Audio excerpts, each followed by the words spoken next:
Everyone, start करते हैं statistical physics.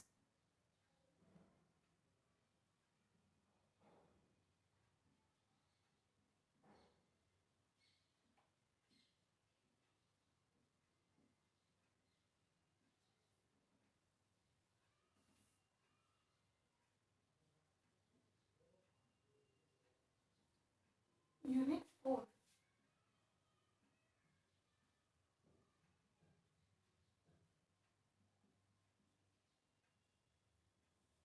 BSc part second.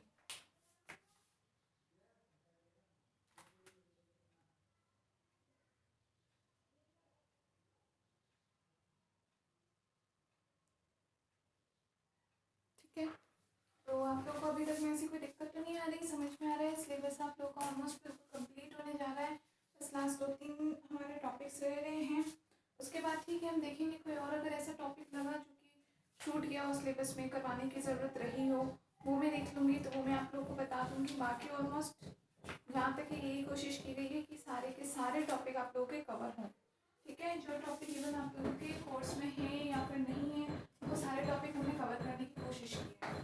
ठीक है ना, कोर्स में तो खैर है ही सारे के सारे टॉपिक, लेकिन कुछ टॉपिक्स ऐसे भी थे जो आप लोग छोड़ सकते हो, तो वो डिपेंड करता है आप लोगों पे, आप लोग कैसे प्रिपरेशन करते हो उसके अकॉर्डिंग। ठीक है, तो आज हमने क्या देखा, हमें अभी तक हमारी 4th यूनिट में हमने स्टार्ट किया था क्वांटम स्टैटिस्टिक्स से। ठीक है, क्वांटम के बारे में तो सबसे पहले क्वांटम की उत्पत्ति कहाँ से हुई, कहाँ से क्वांटम का आइडिया आया, किसने दिया, प्लांक ने दिया, किस बेसिस पे दिया। सबसे पहले हमने वो पढ़ा कि क्लासिकल मैकेनिक्स की क्या कमी रह गई थी, जिसके बेस पे क्वांटम मैकेनिक्स आई। ठीक है, और उसके बाद हमने देखा कि क्वांटम के अकॉर्डिंग अगर हम डिस्ट्रीब्यूशन लॉ पढ़ते हैं, वितरण नियम कणों का, ठीक है, तो उसके लिए हमने 2 सांख्यिकी देखी। कौन कौन सी?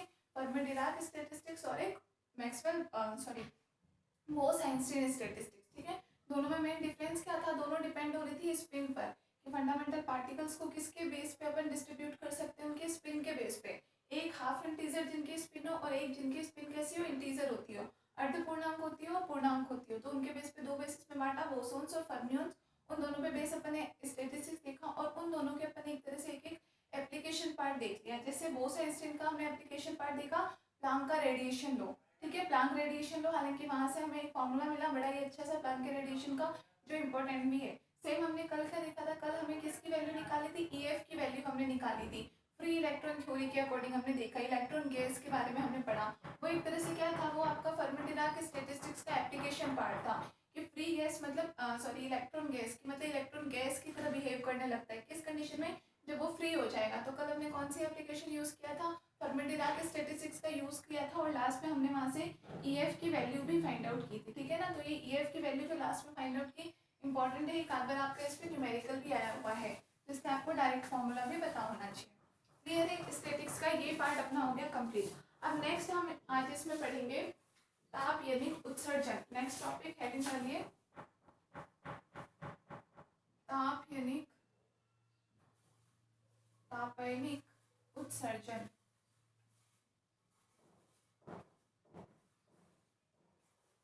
तापयनिक उत्सर्जन या फिर इंग्लिश में बोल सकते हैं इसको थर्मियोनिक एमिशन।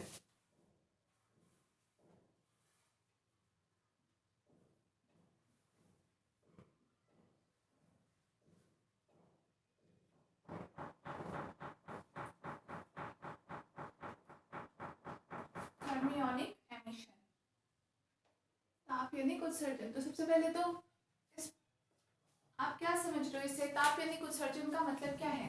सबसे पहले देखो, हम सब ने ये चीज़ हम सब जानते हैं कि नॉर्मल सी जो बेसिक होती है हमारी, क्या होता है कि कोई भी एटम होता है, एटम के अंदर क्या होता है, या कोई मॉलिक्यूल होता है, मॉलिक्यूल क्या होता है, जैसे कोई हम बात करें अणु, बहुत सारे परमाणुओं से मिलकर के बना होता है। परमाणु में क्या होते हैं, अलग अलग बहुत सारी इलेक्ट्रॉन की कोशियाँ होती है, बीच में ये हमारा न्यूक्लियस है। न्यूक्लियस के चारों तरफ क्या होता है, अलग अलग कक्षाओं में इलेक्ट्रॉन्स चक्कर लगाते रहते हैं। ये कक्षाएं कैसी होती है, अंदर वाली जितनी कक्षाएं होती है, डिपेंड करता है कि अपना परमाणु क्रमांक कितना है, उसके अकॉर्डिंग अपना 2, 8, 18 जैसे भी होता है, वैसे अपना 2, 6 जितना भी भरना होता है वैसे अपन भरते जाते हैं इसमें इलेक्ट्रॉन। सारी क्लासेस कैसी होती है, कंप्लीटली भरती जाती है। लास्ट में जो भी इलेक्ट्रॉन बचता है वो हमारा बिल्कुल लास्ट वाले में होता है। कई बार हो सकता है कि हमारा लास्ट वाला भी बिल्कुल पूर्ण भर जाए, या कई बार ये हमारा खाली रह जाता है, मतलब इसका अष्टक पूर्ण नहीं हो पाता है। ठीक है ना, ऑक्टेट रूल के अकॉर्डिंग अष्टक इसका पूर्ण नहीं होता, तो उस कंडीशन में यहाँ जो इलेक्ट्रॉन्स रह जाते हैं वो क्या कौन से इलेक्ट्रॉन कहलाते हैं, वैलेंस इलेक्ट्रॉन या संयोजकता इलेक्ट्रॉन। अभी कुछ नोट नहीं करना, पहले आप लोग थोड़ा इस चीज़ को समझो, और बड़ा ही अच्छा इंपॉर्टेंट टॉपिक है। यहाँ से हम लास्ट में एक फॉर्मूला फाइंड आउट करेंगे जो आप लोग के एग्जाम में पूछा जाता है, बड़ी खासी डेरिवेशन भी होगी और ये सब चीज़ें हम लिख भी लेंगे नोट्स में। पहले यहाँ समझते हैं इनको क्या कहा जाता है, संयोजकता इलेक्ट्रॉन्स कहा जाता है, पता है ये चीज़ हम सबको। अब संयोजकता इलेक्ट्रॉन क्या होता है कि नॉर्मली संयोजकता इलेक्ट्रॉन में और न्यूक्लियस में कुछ ना कुछ रिलेशन तो होता ही है, ये इससे जुड़ा तो होता ही है। मान लो किसी आप छोटे एटम की बात कर रहे हो सोडियम तक, या मान लो अपन परमाणु क्रमांक 20 तक बात करें, 30 तक बात करें, तब तक भी मान लो चलो ठीक है, थोड़ा बहुत इनमें आपस में कॉन्टेक्ट रह सकता है, ठीक है, मतलब एक कॉन्टेक्ट तो वैसे रहता ही है, ऑब्वियसली सी बात है कि इसके न्यूक्लियस में है तो कॉन्टेक्ट तो चाहे बिल्कुल आउटर मोस्ट शेल में जो भी इलेक्ट्रॉन रहेगा, सबसे बाह्यतम कक्ष में जो भी इलेक्ट्रॉन रहेगा, उसके नाभिक से कुछ ना कुछ संबंध तो होगा। संबंध कैसा होगा, किसी न किसी आकर्षक बल से ही जुड़ा होगा, ऑब्वियसली सी बात है, क्योंकि ये इलेक्ट्रॉन कैसा है, नेगेटिवली चार्ज है, न्यूक्लियस कैसा होता है, पॉजिटिवली चार्ज है। इसका मतलब इन दोनों के बीच में आकर्षण बल लगता है, और इस आकर्षण बल के कारण ही ये सारे इलेक्ट्रॉन्स क्या होते हैं, इस नाभिक से बंधे हुए होते हैं, ठीक है। अगर ये आकर्षण बल नहीं हो तो ये सारे इलेक्ट्रॉन्स फ्री हो जाएंगे, फ्री होकर के मूव कर सकते हैं, लेकिन ऐसा नहीं होता, कुछ ना कुछ, ठीक है।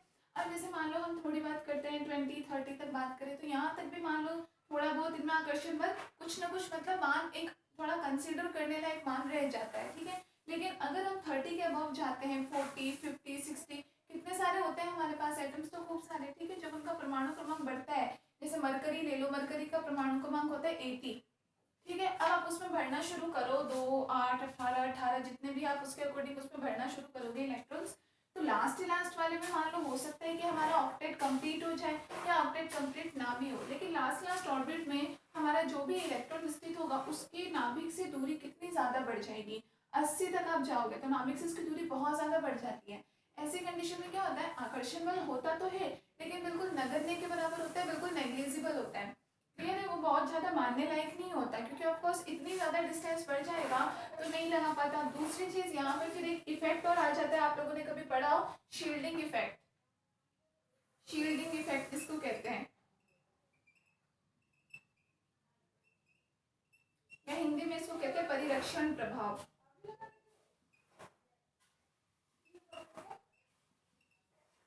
परिरक्षण प्रभाव क्या होता है, यही प्रभाव होता है कि सबसे आउटर मोस्ट ऑर्बिट में हमारा जो भी इलेक्ट्रॉन होता है, सबसे बाह्यतम कक्ष में जो भी इलेक्ट्रॉन होते हैं, उनके और नाभिक के बीच में ये सारे के सारे पूर्णतः भरे हुए कक्ष होते हैं, इनमें खूब सारे इलेक्ट्रॉन्स होते हैं। तो ये क्या करते हैं, ये एक तरीके से इस न्यूक्लियस पर, इस नाभिक पर एक अपना परिरक्षण प्रभाव करते हैं, एक तरह से उसकी रक्षा करते हैं। मतलब आप कुछ ऐसे मान सकते हो कि ये जो सबसे आउटर मोस्ट में है, ये मान लो कोई ना कोई दुश्मन है, ठीक है, और ये पहुंचना चाहता है इस नाभिक तक, तो बीच में ये जितने भी इसके सारे सैनिक होते हैं, ये सारे क्या करते हैं, इसकी रक्षा का काम करते हैं, इस पे एक शील्डिंग इफेक्ट क्रिएट कर देते हैं। इस शील्डिंग इफेक्ट के कारण इस सबसे बाह्यतम कक्ष के इलेक्ट्रॉन की नाभिक पर पहुंच बहुत ही कम हो जाती है, और इन दोनों के बीच में जो अट्रैक्शन फोर्स लग रहा होता है वो बिल्कुल नेग्लिजिबल होता है, नगण्य होता है। ये प्रभावी क्या कहलाता है, परिरक्षण प्रभाव कहलाता है। तो अब एक तो दूरी इतनी ज्यादा हो गई, ऊपर से बीच में जो इलेक्ट्रॉन है उन्होंने परिरक्षण प्रभाव भी क्रिएट कर दिया, इसकी वजह से ये जो इन दोनों के बीच में जो आकर्षण में लगता है उसका मान बहुत ही नगण्य के बराबर हो जाता है, ठीक है। तो उस नगण्य मान का ये इफेक्ट होता है कि ऐसे में अगर अपन इस एटम को थोड़ी सी भी अगर हीट देते हैं, थोड़ा भी अगर अपन इसका टेम्परेचर देते हैं, अब हीट देने के बहुत सारे तरीके वो अपन डिस्कस करेंगे, हीट देने के तरीके कई सारे होते हैं, लेकिन किसी भी तरीके से अगर हम जैसे इसको हीट देते हैं तो थोड़ी सी ऊर्जा पाते हैं, क्योंकि ये बहुत ही नगण्य, केवल नाम मात्र के आकर्षण बल से इससे जुड़े हुए थे, थोड़ी हीट पाते हैं, इनमें जैसे थोड़ी सी एनर्जी एक्स्ट्रा आती है, ये क्या होते हैं, यहाँ से मूव हो जाते हैं, ठीक है, यहाँ से फ्री हो जाते हैं, और फ्री होकर के फ्री इलेक्ट्रॉन की तरह घूमने लग जाते हैं ये, ठीक है। यहाँ से सारे के सारे इलेक्ट्रॉन्स कैसे होते हैं, फ्री हो जाते हैं आउटर मोस्ट में जो भी होते हैं। तो इस प्रकार से कि जब कभी किसी एटम पर अगर आप ताप दे रहे हो, टेम्परेचर के कारण अगर वहाँ से इलेक्ट्रॉन जो होते हैं वो उत्सर्जित हो जाते हैं, तो ये प्रक्रिया क्या कहलाती है, हमारी ताप यानी उत्सर्जन कहलाता है। ताप के कारण इलेक्ट्रॉन्स का उत्सर्जन, ठीक है, emission of electron due to thermal, due to heat, ठीक है, ड्यू टू टेम्परेचर, वही क्या कहलाता है, हमारा तापयनिक उत्सर्जन या थर्मायनिक एमिशन, क्लियर है। ये हम पढ़ने वाले हैं। अब इसके लिए हम बाद में देखेंगे कि टोटल किसी एक ऑर्बिट में हम इलेक्ट्रॉन्स की संख्या भी कैलकुलेट करेंगे, या इसके आधार पर अब यहाँ से आप क्या मान निकाल सकते हो, यहाँ से हम ये निकाल सकते हैं कि ये हमने एक इलेक्ट्रॉन के निकलने की बात की, ठीक है। हमें पता है कोई भी अणु होता है वो बहुत सारे परमाणुओं से मिलकर के बना होता है। एक मॉलिक्यूल हमारा होता है वो बहुत सारे एटम से मिलकर के बना होता है। हर परमाणु से मान लो हमें पता नहीं है लास्ट वाले में इसके कितने ऐसे इलेक्ट्रॉन्स है, किसी की संयोजकता 3 भी होती है, संयोजकता 4 भी होती है, 5 6 7 कितने भी हो सकते हैं। मान लो अगर एक में अपन कम भी लेकर के चले, अगर एक में 5 इलेक्ट्रॉन भी आपके पास ऐसे रहते हैं, ठीक है, संयोजकता बैलेंस, संयोजकता इसके कक्ष में अगर 5 आपके पास संयोजी इलेक्ट्रॉन है जो कि हीट देने पर यहाँ से फ्री हो गए, मुक्त हो गए, ठीक है। अब इस तरीके से अगर आप किसी एक मॉलिक्यूल की बात कर रहे हो तो एक मॉलिक्यूल में ऐसे बहुत सारे एटम्स होंगे। आप एटलीस्ट 10 एटम भी लेकर के चलो तो 10 में से 5 इलेक्ट्रॉन सब में से फ्री होंगे, तो टोटल मिलाकर के 50 इलेक्ट्रॉन आपके पास फ्री हो गए। ये हम बिल्कुल एक नॉर्मल कंडीशन लेकर के चल रहे हैं। अगर एक ही संयोजकता 5 इलेक्ट्रॉन की है और अगर ऐसे हमने मान लिए कि एक मॉलिक्यूल में आपके पास अगर केवल 10 एटम भी हैं तो भी 10 में से टोटल 50 इलेक्ट्रॉन्स आपके मूव हो जाएंगे। और 50 इलेक्ट्रॉनों के फ्री होने का मतलब क्या है कि वहां से एक धारा प्रवाहित हो जाएगी। तो धारा का घनत्व J जो होता है, J इक्वल टू पढ़ते हैं हम, J इक्वल टू NE, तो हम यहाँ से धारा घनत्व निकाल सकते हैं क्योंकि ऑब्वियसली इतने सारे फ्री इलेक्ट्रॉन होंगे तो उन इलेक्ट्रॉन्स का यूज हम कहाँ करेंगे, कहीं ना कहीं करंट फ्लो करवाने में करेंगे।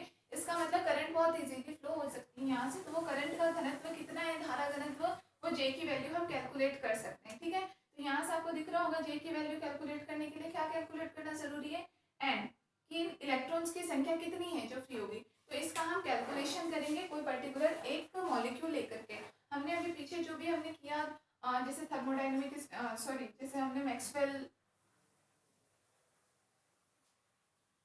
फर्मी डिराक स्टैटिस्टिक्स यूज में लिया हमने, या बोस-आइंस्टीन ने स्टैटिस्टिक्स यूज में लिया, तो उनमें हमने जो भी कैलकुलेशन यूज में लिए वही कैलकुलेशन थोड़ी बहुत हम यहाँ पर भी यूज करके और n की वैल्यू कैलकुलेट करेंगे। क्लियर है, ये आपका ताप यानी उत्सर्जन।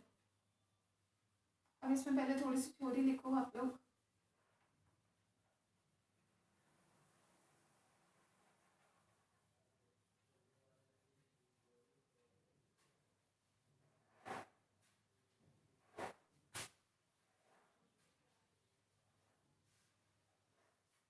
हाँ तो इसमें लिखना शुरू करो, ताप यानी उत्सर्जन, हेडिंग डाल दिया।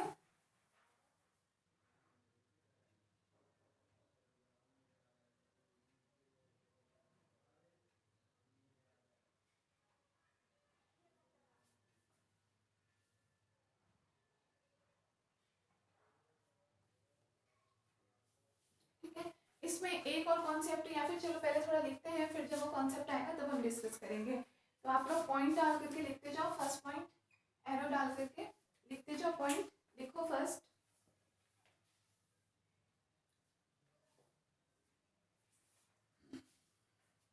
किसी धातु की सतह से, किसी धातु की सतह से ताप देने के कारण, ताप देने के कारण इलेक्ट्रॉनों के उत्सर्जन की प्रक्रिया, इलेक्ट्रॉनों के उत्सर्जन की प्रक्रिया ताप यानी उत्सर्जन कहलाती है, ताप यानी उत्सर्जन कहलाती है। ठीक है, हम यहाँ पे क्योंकि बात क्या कर रहे हैं, किसी मेटल सरफेस से, ठीक है। हमने जो एटम बोला है या मॉलिक्यूल बोला है किसी चीज के होंगे, हम यहाँ बात करें कोई मेटल सरफेस में हम ले रहे हैं। अब इस मेटल सरफेस में हमें पता नहीं है कितने इलेक्ट्रॉन्स हैं, ठीक है। हमें पता है इसकी हम कोई आउटर मोस्ट लेयर भी लेते हैं, हमारे पास 4-5 कितने भी इलेक्ट्रॉन है। तो अगर हम यहाँ पर टेम्परेचर अगर इसको हम प्रोवाइड करें, ये टी टेम्परेचर अगर हम देते हैं, अभी टेम्परेचर कितना देंगे उसकी बात भी होगी, लेकिन अगर हम कुछ भी टी टेम्परेचर देने के कारण कोई एक इलेक्ट्रॉन अगर यहाँ से मूव हो जाता है, एक इलेक्ट्रॉन अगर यहाँ से मूव होता है, तो ये प्रक्रिया क्या कहलाती है, ताप यानी उत्सर्जन कहलाता है। ठीक है, किसी धातु की सतह से, किसी धातु पृष्ठ से टेम्परेचर देने पर इलेक्ट्रॉन के उत्सर्जन की प्रक्रिया। चाहो तो ये छोटा सा डायग्राम बना लो साइड में, तो इससे आपको क्लियर रहेगा। ठीक है, नेक्स्ट पॉइंट लिखो। नेक्स्ट,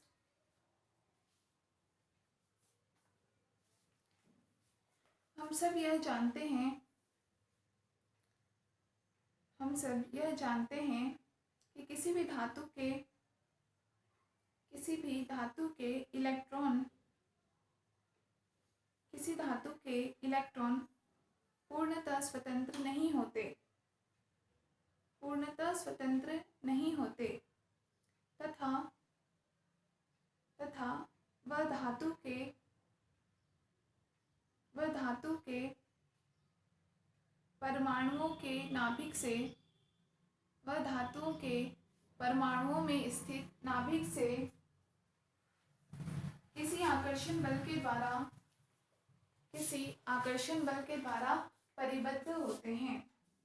किसी आकर्षण बल के द्वारा परिबद्ध होते हैं। ठीक है, ये हमारे पास जैसे किसी में ये हमने तो एक आउटर सरफेस बता दी है जिसमें इतने सारे इलेक्ट्रॉन है, लेकिन अगर हम थोड़ा एक इलेक्ट्रॉन को भी जूम करके देखें तो अंदर की कंडीशन क्या होती है कि प्रत्येक इलेक्ट्रॉन किसी न किसी किस को प्रदर्शित कर रही है, सारे के सारे एक तरीके से किसी न किसी मॉलिक्यूल से जुड़े हुए हैं, किसी न किसी एटम से जुड़े हुए हैं। और एक एटम में क्या होता है, जैसे कुछ इस टाइप की कंडीशन होती है, हर एक के अंदर आपका एक न्यूक्लियस होगा और इलेक्ट्रॉन जो होता है ये इलेक्ट्रॉन ये कुछ इस तरीके से इससे जुड़ा हुआ होता है। तो इन दोनों के बीच में क्या होता है, कोई ना कोई अट्रैक्शन फोर्स लगता है। क्यों? क्योंकि ये नेगेटिव चार्ज है और ये पॉजिटिवली चार्ज है, तो इन दोनों के बीच में एक फोर्स ऑफ अट्रैक्शन लगता है।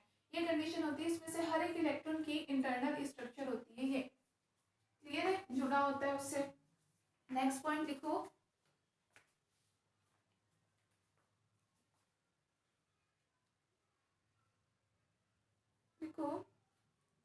प्रायोगिक निष्कर्षों से यह पता चलता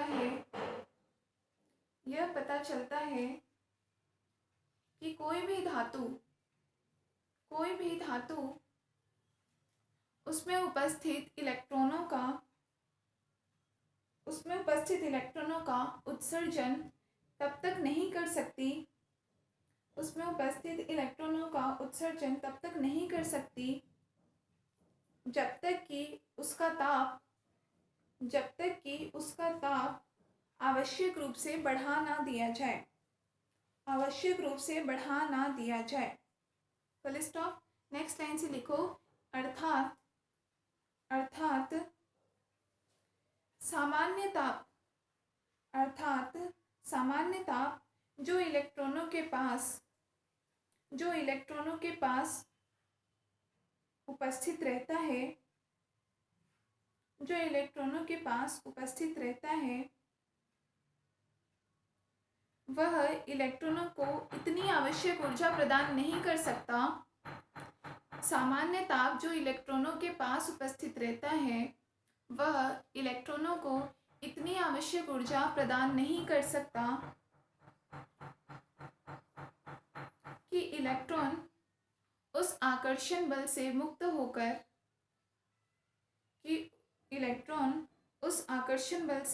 होकर धातु की सतह से बाहर आ सके। ये तो हम सबको पता है। यहाँ पे इलेक्ट्रॉन होते हैं, इलेक्ट्रॉन कभी भी एक जगह पे फिक्स नहीं होते। इलेक्ट्रॉन यहाँ पे इन ऑर्बिट्स में क्या करते रहते हैं, धीरे धीरे मोशन करते ही रहते हैं। इसका मतलब इलेक्ट्रॉनों के पास खुद के पास भी कुछ एनर्जी तो होती है, लेकिन वो एनर्जी इतनी सफिशिएंट नहीं होती है कि वो इस अट्रैक्शन फोर्स को तोड़ करके इलेक्ट्रॉन खुद ब खुद बाहर आ जाए। इतनी सफिशिएंट नहीं होती। और जब तक, और हमने ये मेटल का ये पढ़ लिया कि धातु की प्रकृति ऐसी होती है कि जब तक उसको जितनी हीट उसको चाहिए उतना हीट उसको ना मिल जाए तब तक वो इलेक्ट्रॉन को फ्री नहीं कर सकता।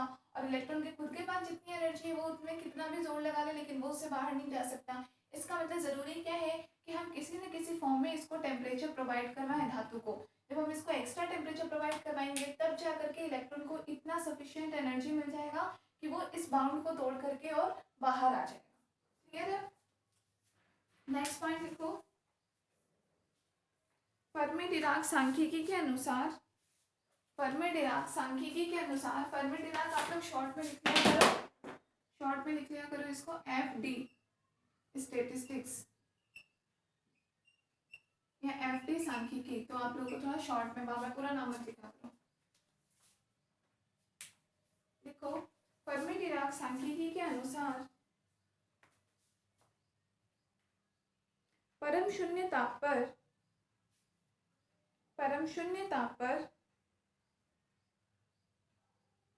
किसी इलेक्ट्रॉन के पास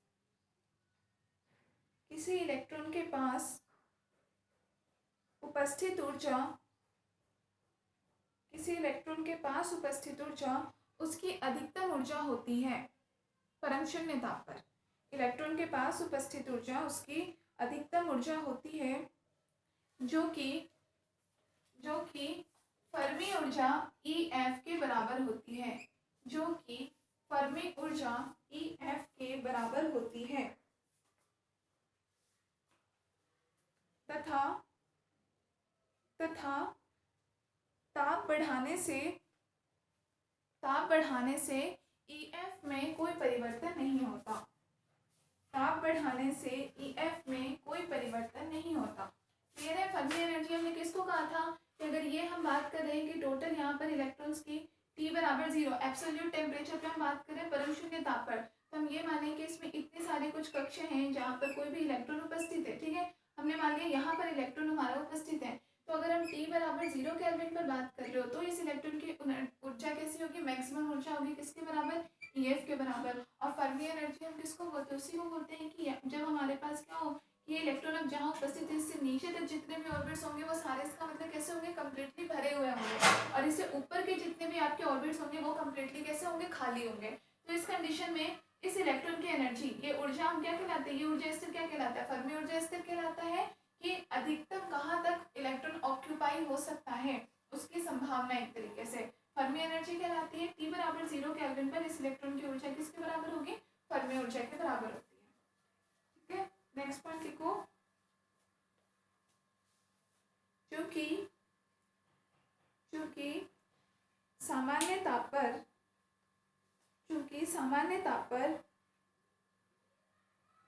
इलेक्ट्रॉनों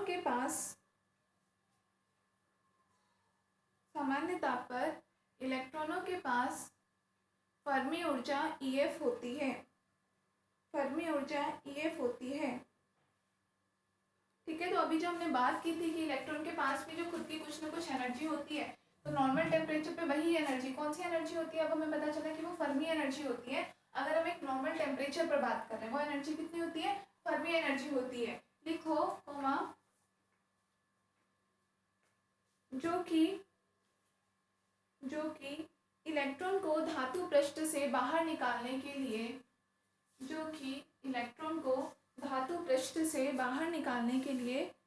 पर्याप्त नहीं होती।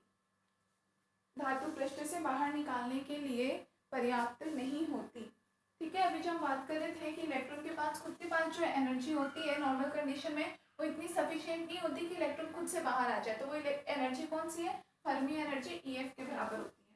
ठीक है, नेक्स्ट एरो लिखो।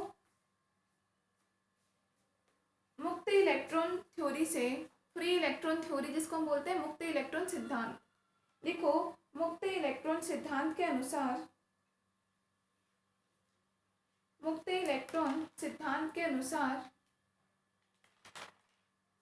किसी धातु का विभव सदैव नियत रहता है। धातु का विभव सदैव नियत रहता है। अब धातु के विभव से हमारा मतलब क्या है? ये जो पूरी कंडीशन कह रहे हैं कि इलेक्ट्रॉन यहाँ से बाहर नहीं निकल सकता। अब ऐसे में शायद हमें समझने में थोड़ी दिक्कत हो कि बाहर क्यों नहीं निकल पा रहा। कंडीशन हमें पता है क्योंकि उसके पास सफिशिएंट एनर्जी नहीं है। इसको देखो, हम एक और तरीके से समझ सकते हैं, तो हमें इसकी प्रॉब्लम इलेक्ट्रॉन की क्लियर समझ में आएगी कि इलेक्ट्रॉन के पास प्रॉब्लम क्या है। देखो, हम यहाँ पर कह रहे हैं कि इलेक्ट्रॉन है, कोई ये धातु की सरफेस है, ये हमने मान लिया धातु की सरफेस है। ठीक है, हम यहाँ पर ये कहना चाह रहे हैं अब इसके नीचे बहुत सारे हमारे पास कैसे हैं? इसके नीचे हमारे पास बहुत सारे अलग अलग ऊर्जा स्तर हैं जिनमें इलेक्ट्रॉन उपस्थित हैं। ठीक है, हम कोई भी कुछ दूर की ऊर्जा स्तर ले लेते हैं। ये हमने ले लिया कुछ दूर के ऊर्जा स्तर। ठीक है, यहाँ पर ये अलग अलग हमारे ऊर्जा स्तर हैं। अब आपको ये पूरी बिल्कुल वैसा ही बॉक्स दिख रहा है जैसे हम अभी EF की बात कर रहे थे। ये एक तरीके से हम एक बॉक्स की तरह मान सकते हैं। बॉक्स का मतलब हमारा विभव कूप की तरह मान सकते हैं। अब इसको ये है, इसकी जो भी हमारा मेटल है ये उसकी आउटर सरफेस है। ठीक है, जहाँ से बाहर उस इलेक्ट्रॉन को निकलना है। ठीक है, इस सरफेस से बाहर चला जाएगा तो वो फ्री हो जाएगा, उसको निकलना है। अब इलेक्ट्रॉन इस मेटल के अंदर, हमें नहीं पता इस मेटल की एक्चुअली में चौड़ाई कितनी है, जो भी है मेटल दिखने में तो पतला लगता है, लेकिन आपको पता है ना कि एटॉमिक लेवल पे जाने का मतलब क्या है? एटॉमिक लेवल पे जाने का मतलब है उसकी सबसे न्यूनतम संरचना तक आप पहुंच रहे हो। सबसे न्यूनतम संरचना कि उसके अंदर कितने भी लेयर बाय लेयर हो सकती है, हमें नहीं पता कितनी लेयर होती है उसमें। ठीक है, तो हम ये मान रहे हैं कि मान लो इसके पास कुछ इतनी लेयर्स है। हम बात कर रहे हैं नॉर्मल टेम्परेचर पे T = 0 केल्विन पर अगर हम बात कर रहे हैं। ठीक है, तो हमने क्या कहा कि इलेक्ट्रॉन, मान लो हम जिस इलेक्ट्रॉन को निकालने की बात कर रहे हैं, जो इसका संयोजकता इलेक्ट्रॉन है, हम तो यही मान के चल रहे हैं कि संयोजकता इलेक्ट्रॉन क्या है, एक है केवल, ठीक है, एक संयोजकता इलेक्ट्रॉन को लेके चल रहे, तो मान लिया वो इलेक्ट्रॉन को यहाँ उपस्थित है, तो इस इलेक्ट्रॉन की एनर्जी T बराबर 0 केल्विन पर कितनी हो जाएगी, EF के बराबर होगी। वैसे भी आपको पता है हम EF किसको कहते हैं कि अधिकतम किसी भी एटम में, किसी भी परमाणु में अधिकतम कोश जहाँ तक इलेक्ट्रॉन भरे जा सकते हैं, वही ऊर्जा स्तर क्या कहलाता है, फर्मी ऊर्जा स्तर कहलाता है। इसका मतलब ये जो इतनी वैल्यू है ये क्या कहलाएगी, EF कहलाएगा, क्लियर है। और ये जो हमारे पास टोटल इसकी एक तरह से गहराई है इस विभव कूप की, ये टोटल गहराई किसके बराबर होती है, इसके विभव के बराबर। पोटेंशियल, पोटेंशियल मतलब विभव, जैसे हमने विभव कूप हम पढ़ते हैं, तो ये वही विभव कूप का मतलब एक तरीके से इसकी गहराई आप मान सकते हो। तो इसकी गहराई पोटेंशियल, जिसको हम किससे प्रदर्शित करें, W से, हिंदी में लिख लेना विभव। तो ये कितना हो गया, W के बराबर हो गया। मतलब कि अभी इलेक्ट्रॉन को पार कितनी दूरी करनी है, इतनी दूरी इससे पार करना और रह रहा है। अभी इसके पास मैक्सिमम एनर्जी कितनी उपस्थित है, EF के बराबर है, EF है इतनी दूरी, टोटल दूरी इसको कितनी पार करनी है, इतनी दूरी पार करनी है। अब आपको पता है कि अभी पास इसके पास एनर्जी क्या हो रही है, कम रह रही है। अभी इतना ऊपर इसके पास जो एनर्जी है वो इतनी सफिशिएंट नहीं है कि खुद ब खुद ये इतना ऊपर उछल करके और यहाँ से निकल जाए, ठीक है। तो हमें एक तरह से क्या करना है, हमें इसको इतनी एनर्जी देनी है कि ये इसको यहाँ से ऊपर जाने के लिए, एक तरह से इसको जंप कराने के लिए हम इसको इतनी सफिशिएंट एनर्जी दे दें कि यहाँ से जंप करे और इस सरफेस से आउट हो जाए। ये है पूरी कंडीशन, ठीक है। तो हमें इसका मतलब जो एनर्जी देने की जरूरत है वो किसके इक्वल है, W minus EF।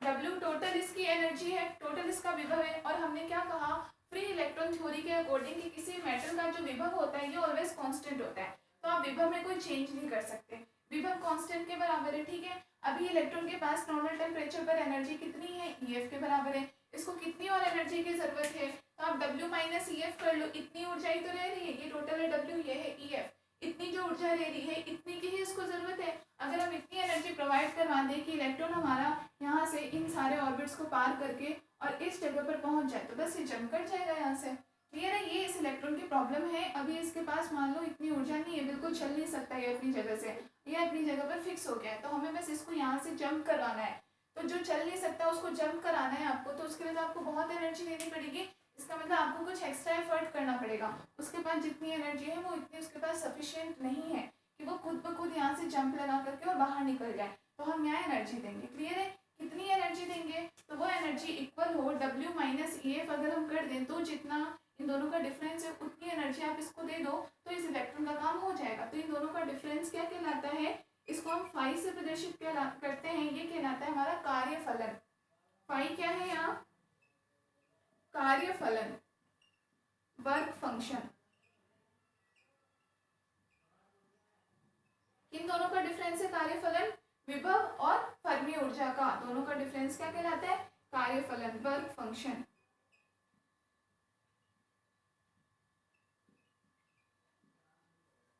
Work function, ठीक है। इसको बना भी लो, लिखने के साथ में छोटा सा डायग्राम भी बना लो और ये लिख लो, work function phi equal to W minus EF, ठीक है। W यहाँ पर क्या है, W है यहाँ विभव, पोटेंशियल, ठीक है। एक तरह से हम विभव कूप जैसे लेते हैं, हम पोटेंशियल वेल लेते हैं, तो पोटेंशियल उसकी गहराई एक तरीके से पोटेंशियल होती है। तो ये हो गया आपका विभव, पोटेंशियल, और EF क्या है आपके पास, फर्मी एनर्जी।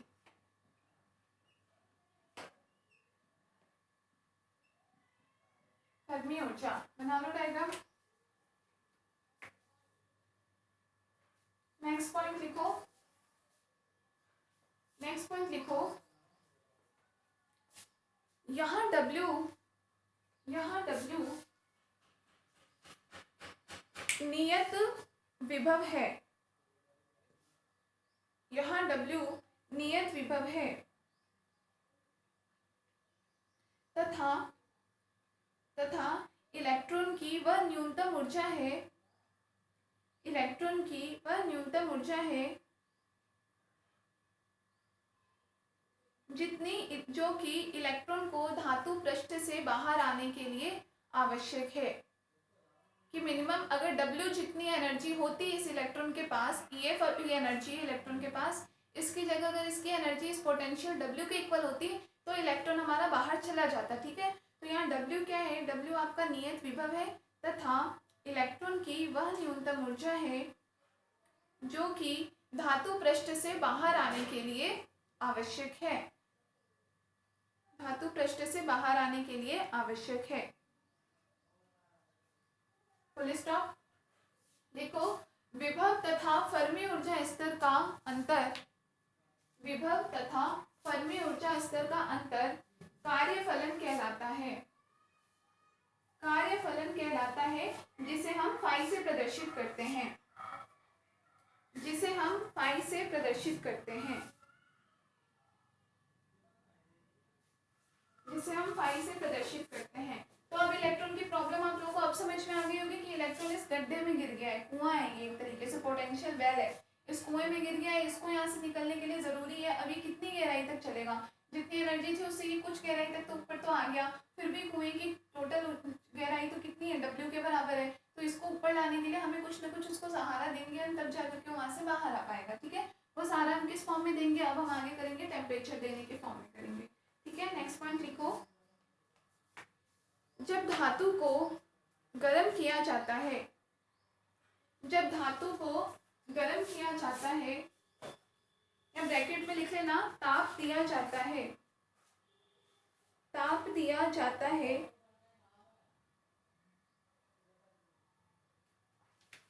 तो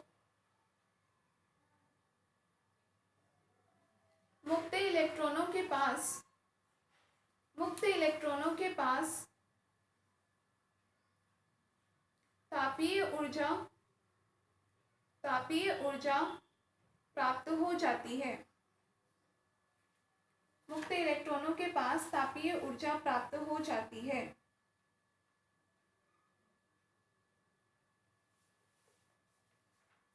तापीय ऊर्जा प्राप्त हो जाती है, ब्रैकेट में लिखना, धातु को ताप देने के, धातु को ऊर्जा देने के, लिखना, धातु को ऊर्जा देने के अनेक तरीके संभव हैं, धातु को ऊर्जा देने के अनेक तरीके संभव हैं, परंतु जब ताप द्वारा ऊर्जा दी जाती है, जब ताप द्वारा ऊर्जा दी जाती है, यही प्रक्रिया तापयनिक उत्सर्जन कहलाती है, यही प्रक्रिया तापयनिक उत्सर्जन कहलाती है। ब्रैकेट बंद। फिर लिखो, इसी में ही लिखना, पहले हमने क्या लिख लिया कि इलेक्ट्रॉन फ्री हो जाते हैं और उनके पास क्या आ जाती है, उतनी तापीय ऊर्जा आ जाती है। फिर लिखो, जब तापीय ऊर्जा का मान, जब तापीय ऊर्जा का मान W माइनस EF, जब तापीय ऊर्जा का मान W माइनस EF से अधिक हो जाता है, जब तापीय ऊर्जा का मान W माइनस EF से अधिक हो जाता है, तब इलेक्ट्रॉन धातु पृष्ठ से बाहर निकल जाता है, तब इलेक्ट्रॉन धातु पृष्ठ से बाहर निकल जाता है, ठीक है। W माइनस EF ये है, जब इससे ज्यादा वैल्यू होगी तो इलेक्ट्रॉन हमारा यहाँ से आउट हो जाएगा तथा इलेक्ट्रॉन मुक्त हो जाता है, तथा इलेक्ट्रॉन मुक्त हो जाता है, ठीक है। Full stop. नेक्स्ट पॉइंट लिखो, लिखो, कार्यफलन के अतिरिक्त दी गई तापीय ऊर्जा, कार्यफलन के अतिरिक्त दी गई तापीय ऊर्जा इलेक्ट्रॉनों की गतिज ऊर्जा के रूप में परिवर्तित हो जाती है, इलेक्ट्रॉनों की गतिज ऊर्जा के रूप में परिवर्तित हो जाती है, ठीक है।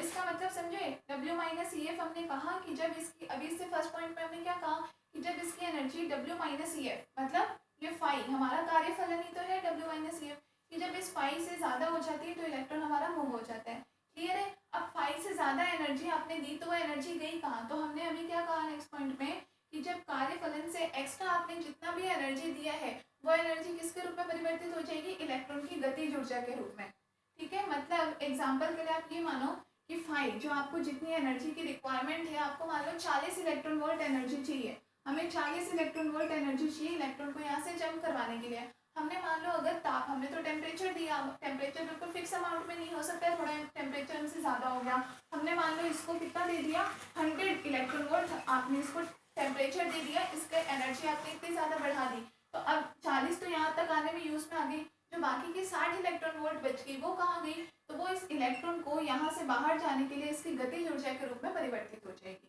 क्लियर है? ये जो इलेक्ट्रॉन है, इलेक्ट्रॉन को ज़रूरत कितनी थी, 40 इलेक्ट्रॉन वोल्ट की, आपने दे दिया 100 इलेक्ट्रॉन वोल्ट, तो इलेक्ट्रॉन जब यहाँ से मूव होगा तो यहाँ से मूव होने के लिए जो उसको गतिज ऊर्जा चाहिए होगी, बाकी की 60 इलेक्ट्रॉन वोल्ट उसमें कन्वर्ट हो जाएगी। ये है कहने का मतलब। ठीक, समझ आ गया? नेक्स्ट पॉइंट लिखो। लिखो, अब हम उत्सर्जित इलेक्ट्रॉनों के कारण उत्सर्जित इलेक्ट्रॉनों के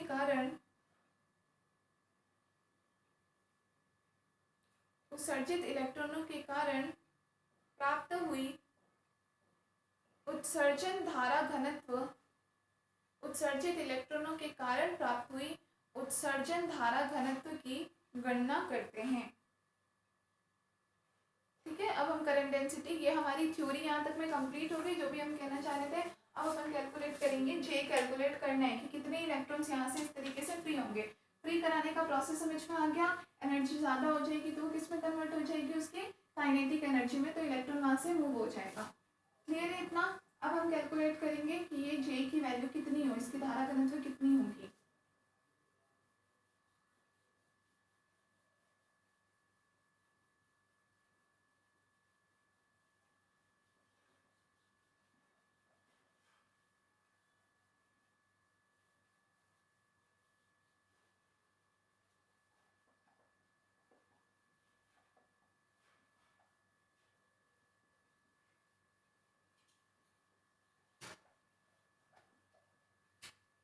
लिखो इसमें पॉइंट, नेक्स्ट पॉइंट लिखो,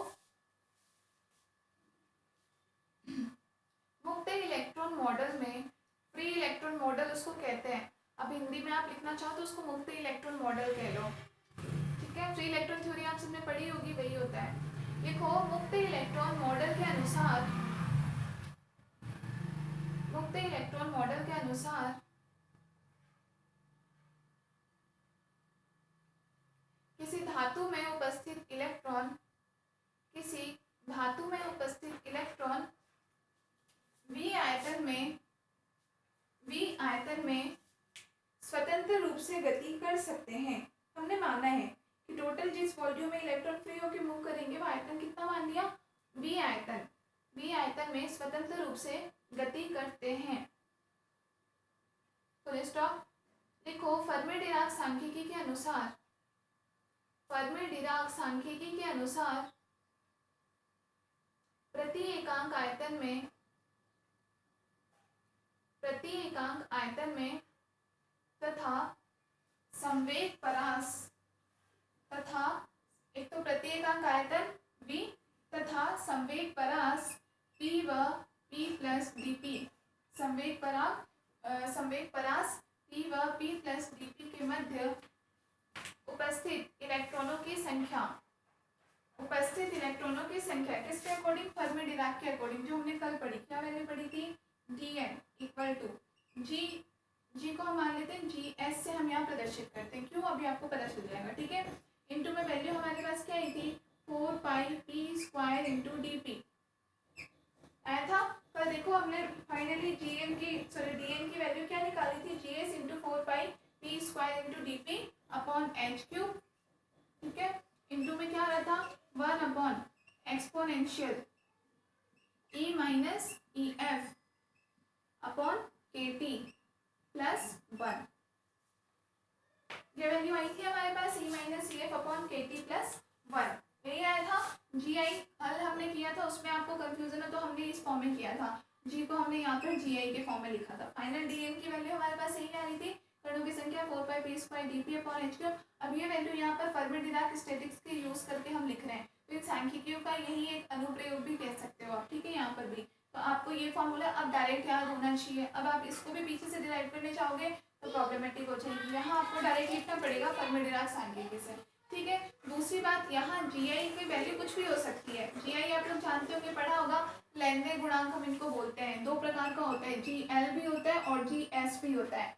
ठीक है, GL और GS दोनों किसके बेस पे होते हैं? L आपका आता है विंची क्वांटम नंबर, L के बेस पे होता है, ऑर्बिटल क्वांटम नंबर, और S आपका होता है स्पिन क्वांटम नंबर, प्रचक्रण क्वांटम संख्या के बेस पे GS के फॉर्म में होता है। ठीक है, यहाँ आप किसकी बात कर रहे हो? फर्मी-डिराक की। फर्मी-डिराक किस पर बेस्ड है?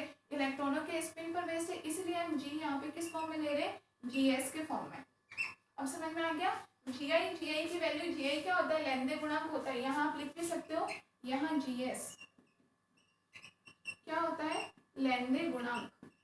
आप लोगों ने वैसे पहले पढ़ा होगा, बहुत बार आता है, केमिस्ट्री में भी आता है। लेनदेन फैक्टर हम इसको बोलते हैं। इसकी वैल्यू क्या होती है? या तो GS को भी लेनदेन फैक्टर, GL को भी लेनदेन फैक्टर। L डिपेंड होता है, GL डिपेंड होता है L नंबर पे, L quantum number, orbital quantum number. GS depend होता है स्पिन क्वांटम नंबर्स पे होता है। इसकी वैल्यू क्या होती है? GS बराबर क्या होता है आपका?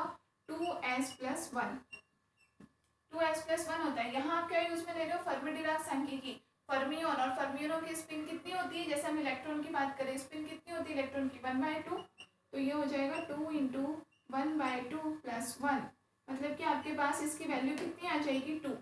GS बराबर आ जाएगा हमारे पास 2, जो भी हम वैल्यू नेक्स्ट स्टेप में हम यहाँ इसका मान रखेंगे। इसको भी आप समीकरण नंबर 1 दे दो। क्लियर है? GS का मान लेनदेन गुणांक होता है। यहाँ से हमने निकाला है S 1/2 क्यों लिए? फर्मियंस के लिए, because we are using Fermi Dirac statistics. ठीक है, GS = 2। और एक चीज हमारे पास H³ क्या था? कल भी हमने देखा था कि यूनिट सेल का वॉल्यूम, लिख लेना, वॉल्यूम ऑफ यूनिट सेल, एकांक कोश का आयतन, वॉल्यूम ऑफ यूनिट सेल।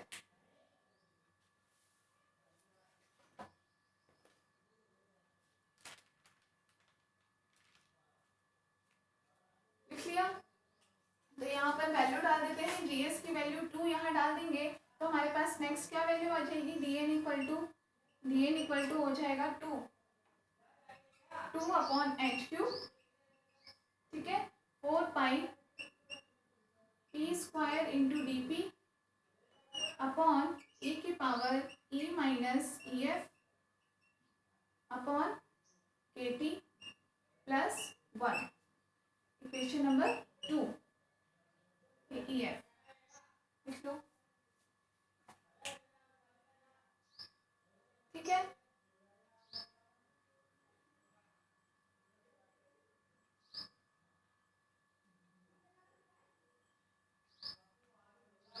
ठीक है, लिख लिया? नेक्स्ट पॉइंट लिखो।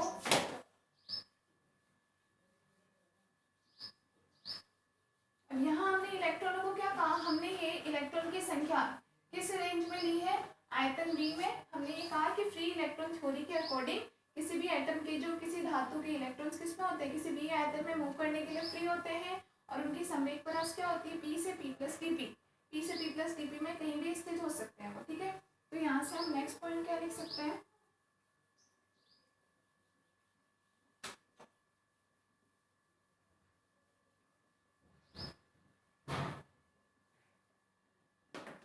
यहाँ से नेक्स्ट हमारे कहने का मतलब है ये कि अगर इलेक्ट्रॉन, कोई भी मान लो ये दूरी है, यहाँ पर कोई इलेक्ट्रॉन फ्री है। अब इलेक्ट्रॉन संवेग परास में फ्री होने के लिए वो हो सकता है P x डायरेक्शन में भी मूव कर सकता है, P y डायरेक्शन में भी, और P z डायरेक्शन में भी मूव कर सकता है। सब डायरेक्शन में मूव टू फ्री है मूव करने के लिए। ठीक है, तो इसमें लिखो, यदि Px Py व Pz, लिखो यहाँ पे, यदि Px Py व Pz इलेक्ट्रॉनों के x y तथा z दिशा के सापेक्ष, इलेक्ट्रॉनों के x y तथा z दिशा के सापेक्ष संवेग के घटक हैं, तब p² = क्या हो जाएगा? px² + py² + pz²। Equation number 3। p² = लिख लो। ठीक है, ये पॉइंट हो गया। नेक्स्ट पॉइंट लिखेंगे हम, तो यहाँ पर भी हम वही सेम चीज लेंगे। क्या कि हम यहाँ पर संवेग परास ले रहे हैं P से P + dp। तो ये हमने मान लिया, हम किसमें? गोलीय आयतन के रूप में ही ले रहे हैं इलेक्ट्रॉन। एक तरह से यहाँ न्यूक्लियस होता है गोल, यहाँ पे इलेक्ट्रॉन उपस्थित होते हैं जिनकी रेंज क्या है? P और P + dp। तो ये हमने इसकी रेडियस, जैसे हम पहले भी ले चुके हैं, P रेडियस और इसकी रेडियस कितनी हो जाएगी, p प्लस डी पी हो जाएगी। क्लियर है। हमें यहाँ पे इनका आयतन निकालना हो, आयतन तो किसके बराबर हो जाएगा, गोले का आयतन क्या होता है 4/3 पाई आर क्यूब। तो बड़े वाले गोले का क्या है यार, p plus d p whole cube minus 4/3 pi, छोटे वाले गोले की रेडियस क्या है p, तो पाई p क्यूब, यही वैल्यू आ जाएगी। ठीक है, इसको खोल लो, अभी लिखना मत, एक बार देख लो। यहाँ से हम 4/3 पाई कॉमन ले लेते हैं। अब इसको a प्लस बी के होल क्यूब से खोल दो, वैल्यू क्या आ जाएगी, p cube plus d P cube plus 3 p square D P plus 3 p into D P square, ये वैल्यू आ जाएगी। और माइनस इसका कितना आ जाएगा, p क्यूब आ जाएगी वैल्यू। a प्लस बी का होल क्यूब किसके बराबर होता है, a cube plus b cube 3a square b और प्लस 3ab स्क्वायर के इक्वल। ठीक है, p क्यूब से p क्यूब आपका कैंसिल हो जाएगा। अब यहाँ पे dp क्या है, ये हमारे पास ये जो इसका आयतन में दोनों में जो डिफरेंस ले रहा है इसकी उच्च घात है, तो इसकी उच्च घातों का मान हम कैसा मान लेते हैं, नगण्य। तो इसको आपने नगण्य मान लिया, यहाँ पे dp स्क्वायर इसको आपने नगण्य मान लिया, तो आपके पास वैल्यू ओनली कितनी बच गई, 4/3 पाई इंटू अंदर हमारे पास ओनली एक टर्म कौन सा बच गया, 3p स्क्वायर डी पी। ठीक है, 3 से 3 कैंसिल, मतलब वैल्यू कितनी आ गई हमारे पास, 4πp square into D P. देख लो क्या हमारे पास आयतन आया है। ठीक है, आयतन यहाँ से किसके बराबर हमारे इस गोले का आयतन किस फॉर्म में हम ले सकते हैं, dpx dpy एंड dpz के फॉर्म में, मोमेंटम फॉर्म में हम आयतन लेंगे और तीनों डायरेक्शन में, लंबाई चौड़ाई ऊंचाई। dpx dpy dpz equal to 4/p square into dp।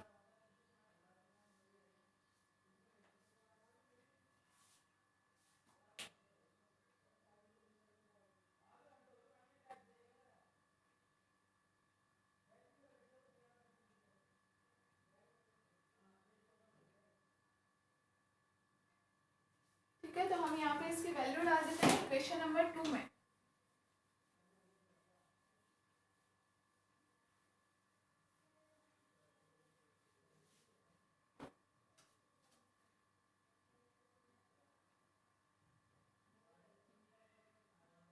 समीकरण 2 से आप लोगों के पास वैल्यू लिखी होगी, वहां पे वैल्यू क्या है हमारे पास, dn इक्वल टू क्या वैल्यू आई है, 2/h3।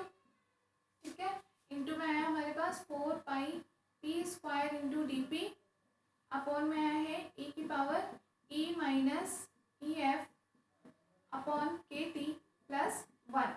ये वैल्यू आई है हमारे पास, इक्वेशन नंबर 2 आई है। आप लोग वापस मत लिखना, आपके पास लिखा हुआ है ऑलरेडी। तो हमारे पास ये वैल्यू किसकी आ रही है, 4πp स्क्वायर डी पी, ये पूरी वैल्यू आ रही है। तो इसको हम रिप्लेस कर देते हैं इस वैल्यू से, तो हमारे पास क्या रह जाएगा, ये 2/h³ इंटू dpx dpy और dpz अपॉन e की power e minus ef upon k T plus 1।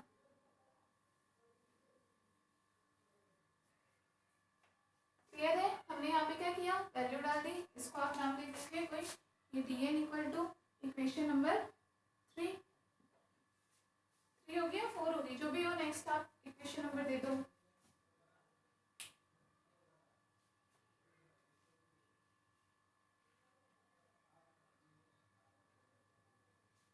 Clear. अब यहाँ पे देखो हम p की बात करते हैं, क्योंकि p बराबर क्या होता है, mv मोमेंटम। ठीक है, इसका मतलब अगर हम दोनों तरफ डिफरेंशिएट करते हैं, पहले x के रिस्पेक्ट में हम ये बोले p का सभी दिशाओं के सापेक्ष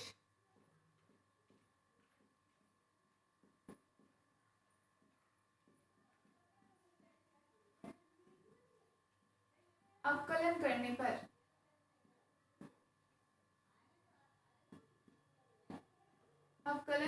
पर क्या वैल्यू आ जाएगी, x के रिस्पेक्ट में करोगे तो वैल्यू हो जाएगी dpx बराबर, इधर क्या हो जाएगा, m तो कांस्टेंट, वैल्यू क्या हो जाएगी dvx। ठीक है, इसी तरीके से dpy बराबर क्या हो जाएगा, m dvy और dpz इक्वल टू क्या हो जाएगा, m dvz।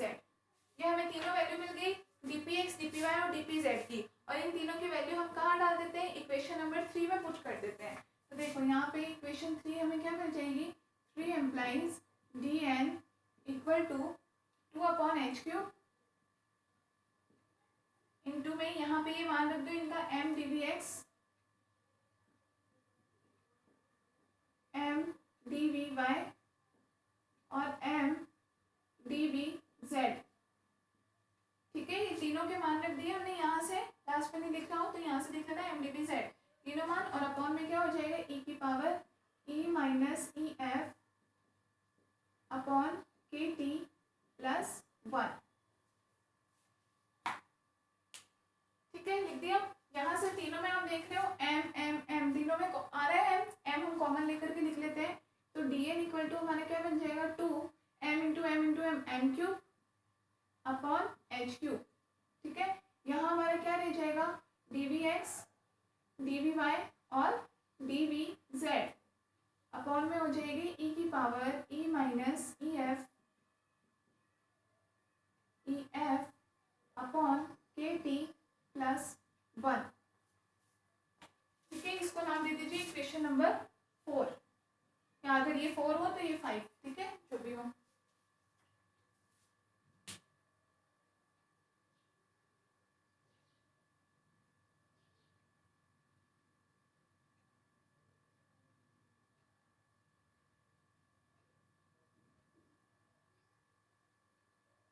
ठीक है, तो यहाँ पर इस इक्वेशन से हमें क्या मिल रहा है, यहाँ से हमें मिल रहा है dn number of electrons per unit volume. हम क्या लिख सकते हैं, उपरोक्त समीकरण से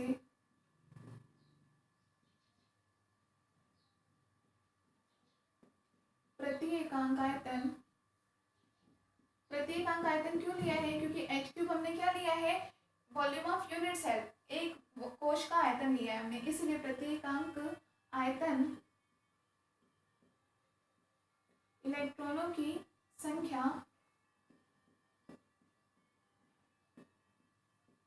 प्राप्त होती है, इलेक्ट्रॉनों की संख्या प्राप्त होती है। क्लियर है। अब यहाँ पे इस इक्वेशन में देखो, हम जैसे टेम्परेचर हम इंक्रीज करने की बात कर रहे हैं, ताप यानी उत्सर्जन का मतलब, अब जैसे आप टेम्परेचर इंक्रीज करोगे इसका मतलब क्या, हमने बताया था काइनेटिक एनर्जी बढ़ेगी, वही इलेक्ट्रॉन वहां से निकलते हैं, निकलने का मतलब उनकी गतिज ऊर्जा बढ़ती है, तभी तो निकलते हैं। जो एनर्जी एक्स्ट्रा बच जाती है वो गतिज ऊर्जा के रूप में कन्वर्ट होती है, और गतिज ऊर्जा बढ़ने का मतलब क्या है कि यहाँ पर हमारे पास जो E minus E F factor है इसकी वैल्यू भी बढ़ जाएगी हमारे पास। E का मतलब यहाँ पे हमारे पास टोटल एनर्जी एक तरीके से गतिज ऊर्जा है, और जब E का मान बढ़ जाएगा तो E माइनस ई एफ का मान भी क्या हो जाएगा, इनका डिफरेंस और ज़्यादा बढ़ता जाएगा, ये वैल्यू ज़्यादा बढ़ जाएगी, इसका मतलब E की पावर पूरी ये वैल्यू कैसी हो जाएगी, बहुत हाई वैल्यू हो जाएगी, जिसके कंपेयर में अगर आप यहाँ से प्लस को एक को प्लस करो या इसमें से एक माइनस भी करते तो उससे उस पर कोई फर्क नहीं पड़ेगा, इसलिए हम यहाँ पर 1 को कैसा मान लेंगे, नेग्लिजिबल मान लेंगे। क्लियर है, 1 को हम यहाँ क्या मानेंगे, अब नेग्लिजिबल। क्यों नेग्लिजिबल माना, क्योंकि हमारे पास ये जो E की पावर E माइनस ई एफ अपॉन के टी है, ये पूरा मान कैसा हो जाएगा, बहुत ज़्यादा वैल्यू हो जाएगी इसकी, बहुत ज़्यादा हाई वैल्यू हो जाएगी, और बहुत ज़्यादा हाई वैल्यू में से अगर आप कोई +1 वैल्यू प्लस कर दो या फिर उसमें से माइनस भी कर दो तो उस पर कोई प्रभाव नहीं पड़ता, इसलिए हम एक को क्या मान सकते हैं, नगण्य। या तो आप इसे लिख लो, क्योंकि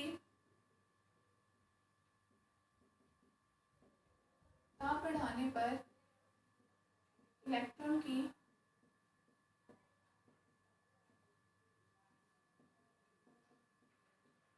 गतिज ऊर्जा में वृद्धि होगी, जिससे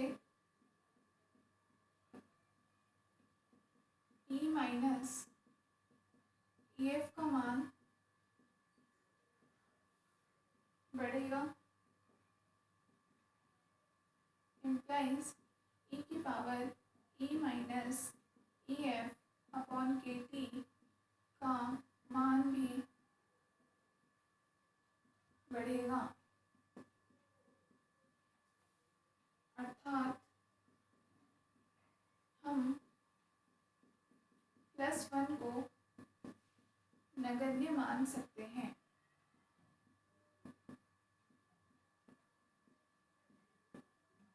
नगण्य मान सकते हैं। क्लियर है, तो यहाँ से हमारे पास dn इक्वल टू क्या रह जाएगा, 2m³ upon h³। D v x d v y d v z upon e की पावर ई माइनस ई f upon k t, e minus ई f upon k t. Only हमारे पास ये value बच जाएगी D N की।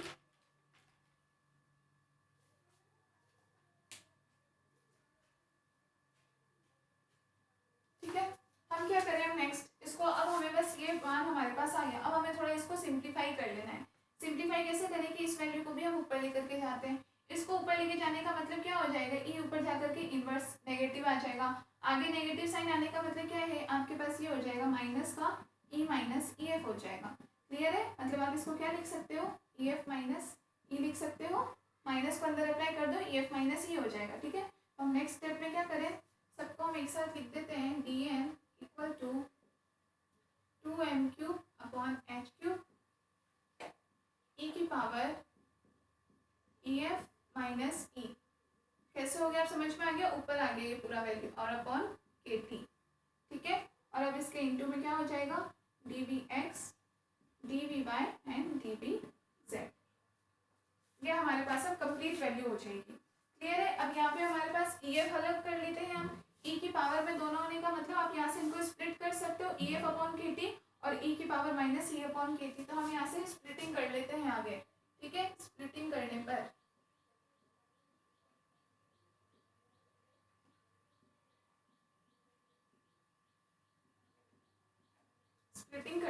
क्या value हो जाएगी हमारे पास, यहाँ से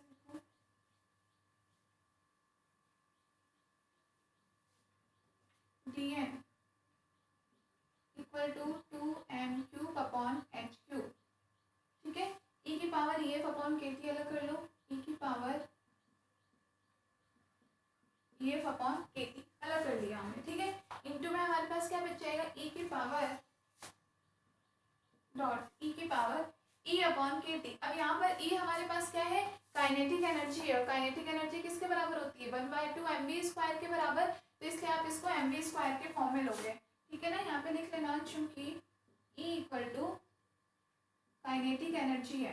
ठीक है, इक्वल टू क्या है, 1/2 mv स्क्वायर के फॉर्म में होता है। यहाँ पर v x v y v z तीनों के फॉर्म में लिखोगे तो ये क्या हो जाएगा, ई की पावर माइनस, देखो 1/2 तीनों में कॉमन ले लेते हैं, m इंटू में v x square plus v y square plus v z square. ठीक है, एक साथ हमने लिख दिया तीनों को। देखो ई की वैल्यू यहाँ पर हमने दोनों को अलग अलग किया, ई एफ अपॉन के टी अलग हो गया, ई की पावर माइनस ई अपॉन के टी अलग हो जाएगा। क्लियर है, अब यहाँ पर ई क्या है, टोटल काइनेटिक एनर्जी के इक्वल है, जो कि 1/2 mv स्क्वायर होता है। यहाँ पर क्योंकि आपके पास v x v y v z तीनों के कंपोनेंट अलग अलग है, तो वी स्क्वायर को भी तीनों कंपोनेंट फॉर्म में आप लिखोगे, v x square v y square v z square. अब ठीक है, हम एक स्टेप हमने डायरेक्ट कर दिया, हम एक को पहले अलग अलग लिखते फिर सब में से 1/2 m कॉमन लेते, तो हमने यहाँ डायरेक्ट लिख दिया ये। ठीक है, अपॉन के टी, ये अपॉन के टी है, अपॉन में के टी आ गया, माइनस इन सब का हम ऑलरेडी कॉमन ले चुके हैं, और इनटू में क्या बच गया, d v x d v y और डी वी जेड। क्लियर है, ठीक है। अब यहाँ पे देखो हमारे पास अब आगे ये पूरा का पूरा मान क्या हो गया, ये जो हमारे पास पूरा मान आ गया 2m cube upon h cube, और ये पूरी इस पूरी वैल्यू को हम कोई कांस्टेंट के बराबर मान लेते हैं।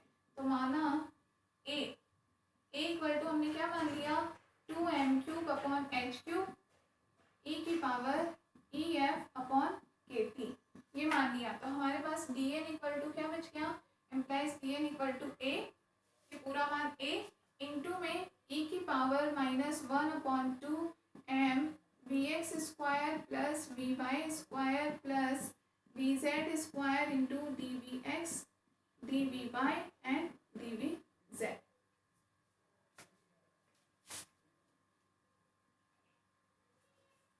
क्लियर है, टोटल वैल्यू।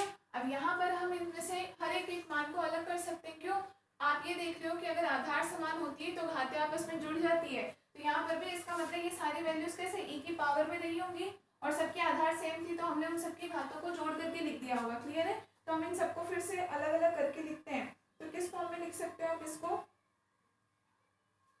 देखो हम इसको ये लिख लेते हैं, ए ई की पावर वाई टर्म को अलग कर देते हैं और जेड टर्म को अलग कर देते हैं, तो क्या बन जाएगा power minus 1/2 m b x square into d v x. Clear है, एक्स टर्म को हमने अलग कर दिया, ठीक है, अपॉन के टी इंटू में डी वी एक्स। क्लियर है, इस फॉर्म में हमने लिख दिया, प्लस ये माइनस सबका कॉमन मान लो, प्लस दूसरा हमारे पास क्या बच गया 1/2 m v y square upon k t d v y plus 1/2 m v z square upon k t into d v z. ठीक है, सारे x कंपोनेंट अलग, y कंपोनेंट अलग और z कंपोनेंट अलग। अब ये सारी वैल्यू अभी e की पावर में है, ये सब कैसा है देखो, माइनस ये है a इंटू ई की पावर में है, ये पूरी वैल्यू सब e की पावर में होने का मतलब आप इन सबको e की पावर, ये सारी वैल्यूज e की घात में रही होंगी और आधार सबका e था, तो आधार समान होती है तो घातें जुड़ जाती है, मतलब उस लॉ के अकॉर्डिंग हमने इन सबको जोड़ करके लिख दिया हुआ है। ठीक है, तो हम इन सबको अलग अलग फॉर्म में भी लिख सकते हैं, तो अलग अलग आप इनको कर दो, a e की power minus 1/2 m b x square upon k t into d v x, ठीक है, डॉट ई की power minus 1/2 m v y square upon k t into d v y dot e की power minus 1/2 m v z square upon k t d v z. अब समझ में आ रहा है, ये सारे मल्टीप्लाई में इन सबका आधार सेम था, ई था, तो हमने घातों को जोड़ करके लिख दिया था इस फॉर्म में। क्लियर है, अब ये तीनों स्टेप हमारे पास एक्स वाई जेड के रिस्पेक्ट में अलग अलग हो गए, तो हम इन तीनों को इंटीग्रेट कर देते हैं। समाकलन करने पर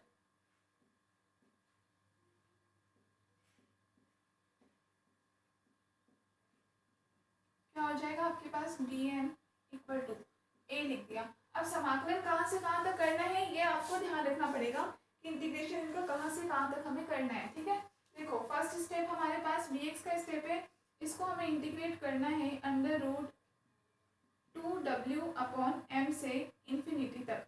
2w/m किसका मान लिया है हमने, यहाँ इसका पोटेंशियल से लिया है कि जहाँ तक पोटेंशियल प्रेजेंट है वहां से लेकर के ऊपर इंफिनिटी तक के लिए। ठीक है, e की power minus 1/2 m b x square upon k t into d v x. ठीक है, दूसरे को कर दो आप माइनस इंफिनिटी से प्लस इंफिनिटी के लिए, e की power minus 1/2 m d y square upon k t d v y, और माइनस इंफिनिटी से प्लस इंफिनिटी में e की power minus 1/2 m v z square upon k t d v z.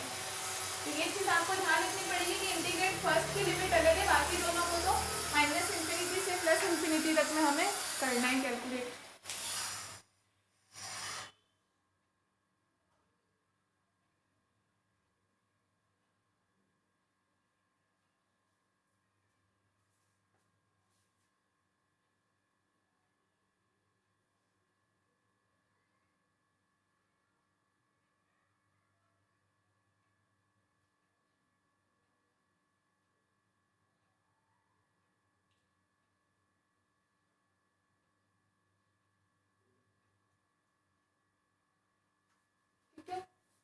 अब इनको जब सॉल्व करोगे तो इतना बड़ा इंटीग्रेशन हम तो सॉल्व कर नहीं सकते, मतलब करने कर सकते हैं लेकिन कॉम्प्लिकेटेड हो जाएगा, इसलिए हम यहाँ इनकी वैल्यूज डायरेक्ट लिखेंगे। ठीक है, आपको एग्जाम में भी डायरेक्ट ही वैल्यू लिखनी है और इसको सॉल्व करने की कोशिश करो भी मत, क्योंकि फालतू को टाइम वेस्ट है, उसका कोई मतलब नहीं है। डेरिवेशन आप डायरेक्ट कर लो इतनी सी चीज़। ठीक है, डी एन इक्वल टू, तो सॉल्व करने पर हमें क्या मिलेगा, हम लिखते हैं हल करने पर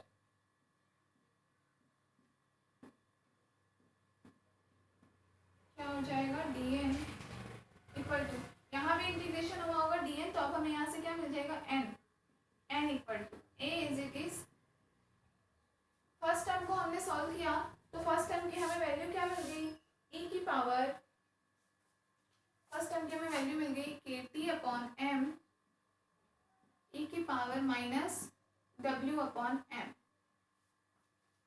ये हमें ध्यान ही रखनी है वैल्यू e की power minus w upon k t. ये हमें फर्स्ट से मिल जाएगा। इनटू में इसको इंटीग्रेट करेंगे हम तो इसकी वैल्यू हमें क्या मिल जाएगी 2 पाई के टी अपॉन एम। ठीक है, और इसको सॉल्व करने पर इसकी वैल्यू भी हमें सेम क्या मिल जाएगी 2 पाई के टी अपॉन एम। क्लियर है? इन तीनों का मान a इंटू में, ये फर्स्ट का, सेकंड का, थर्ड का, सेकंड और थर्ड की लिमिट सेम थी, बस डायमेंशन अलग अलग थे, y और z डायरेक्शन थे, इसलिए तो उन दोनों की वैल्यूज हमें सेम ही मिली है। फर्स्ट वाले की हमें वैल्यू थोड़ी अलग मिल जाएगी। क्लियर है? तो इन सबको हम लिखते हैं n बराबर, यहाँ से हमें क्या मिल जाएगा a के टी अपॉन एम e की power minus w upon k T. इन दोनों का अंडर रूट हट जाएगा तो वैल्यू क्या हो जाएगी 2 पाई के टी अपॉन एम। नोट कर लो।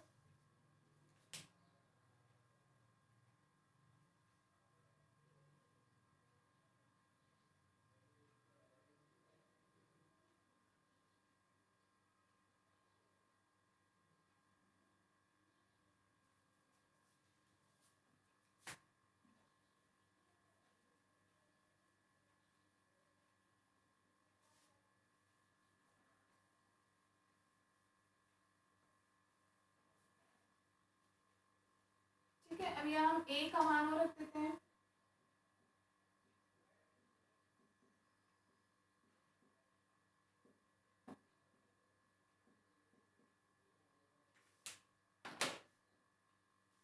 m इक्वल टू a किसको माना था 2 m cube upon h cube e की power e f upon k T, इसी को माना था। इंटू में क्या बच जाएगा इंटू के टी अपॉन एम e की power minus w upon k t into 2 पाई के टी अपॉन एम। अब यहाँ से देखो एक m और ये m स्क्वायर और ऊपर है m क्यूब, तो ये आपस में कैंसिल आउट हो जाएंगे। वैल्यू हमारे पास क्या हो जाएगी यहाँ 2m बच जाएगा। ठीक है, नीचे m स्क्वायर बन गया था, m क्यूब से कट गया तो 2m बच गया अपॉन h क्यूब e की पावर क्या बच जाएगा e f upon k T dot e की power minus w upon k t into में 2 पाई, ठीक है, और के टी का स्क्वायर, के टी और के टी। ये वैल्यू हमें यहाँ से मिल रही है। इसको हम थोड़ा सा और अरेंज करके लिख देते हैं। थोड़ा अरेंज करके हम किस फॉर्म में लिख सकते हैं इसको,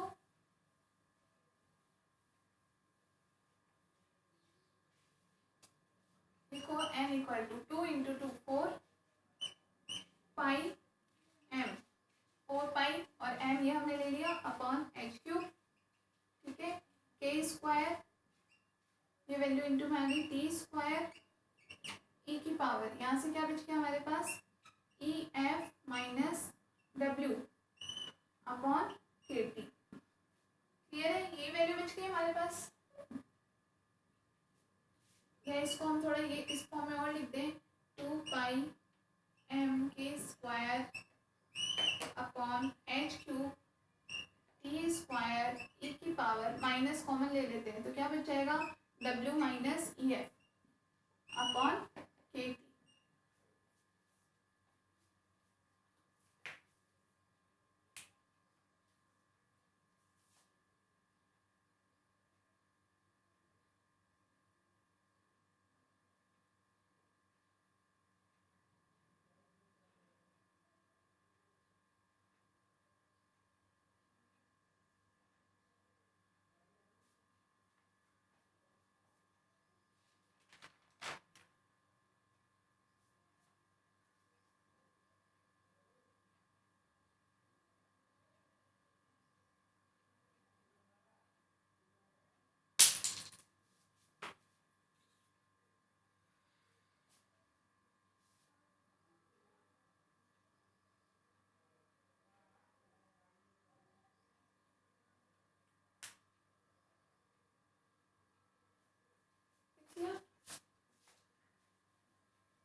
यहाँ से देखो n इक्वल टू क्या बच गया हमारे पास, n, ये n की वैल्यू है, n क्या हो गया 4 pi m k square upon h cube into T square e की पावर w माइनस ई एफ किसके इक्वल बना था, फाइव के इक्वल था वर्क फंक्शन, तो ये वैल्यू आ गई minus five upon k T.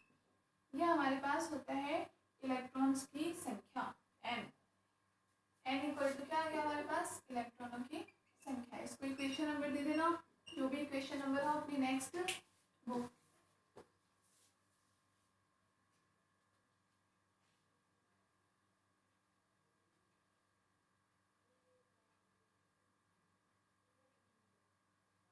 ठीक है, तो लिखो यहाँ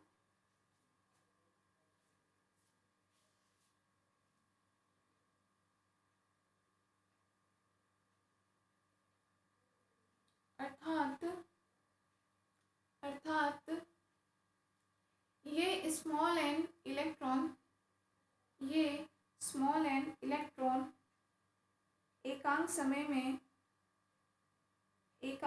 में धातु के एकांक क्षेत्रफल से उत्सर्जित होंगे, धातु के एकांक क्षेत्रफल से उत्सर्जित होंगे। ठीक है, एन क्या है आपके पास, नंबर ऑफ इलेक्ट्रॉन्स, इलेक्ट्रॉन की संख्या, कितने इलेक्ट्रॉन पर यूनिट वॉल्यूम पर यूनिट टाइम आपके पास एक साथ इतने नंबर में इलेक्ट्रॉन टोटल यहाँ पे जनरेट होंगे। ठीक है, हमने जो बात की थी कि अगर हम मिनिमम कितने कितने लेके चल रहे थे कि अगर एक में से मान लो एक नाभिक में से अगर आपके पास 5 इलेक्ट्रॉन भी निकल रहे हैं तो टोटल किसी भी एक सरफेस से आपके पास 50 इलेक्ट्रॉन निकलते हैं। तो हमने कहा था कि कुछ ना कुछ वहाँ करंट फ्लो होगा। अब यहाँ तो देखो टोटल इतना, इन सबकी कांस्टेंट वैल्यूज है, के की वैल्यू एच की वैल्यू डालो, ये सब तो आपके पास मान एक बहुत ज़्यादा अच्छा खासा मान आता है। इसका मतलब एक बार में जो भी केवल एकांक आयतन से और एकांक समय में इतने इलेक्ट्रॉन निकल रहे हैं, तो आप टोटल सबका लोगे तो बहुत ज़्यादा अमाउंट में आ जाएगा इलेक्ट्रॉन। इसका मतलब वहाँ कोई ना कोई क्या होगी, करंट वहाँ पे फ्लो होगी। तो करंट का धारा घनत्व कितना हो जाएगा, तो लिखते हैं अर्थात यहाँ हम धारा घनत्व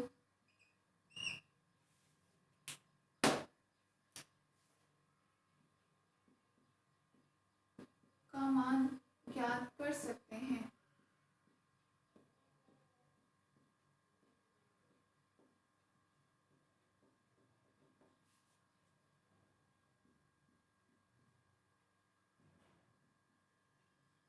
धारा घनत्व J इक्वल टू क्या होता है, एन ई, एन की वैल्यू हमें पता है, एन का मान याद रख दो बस।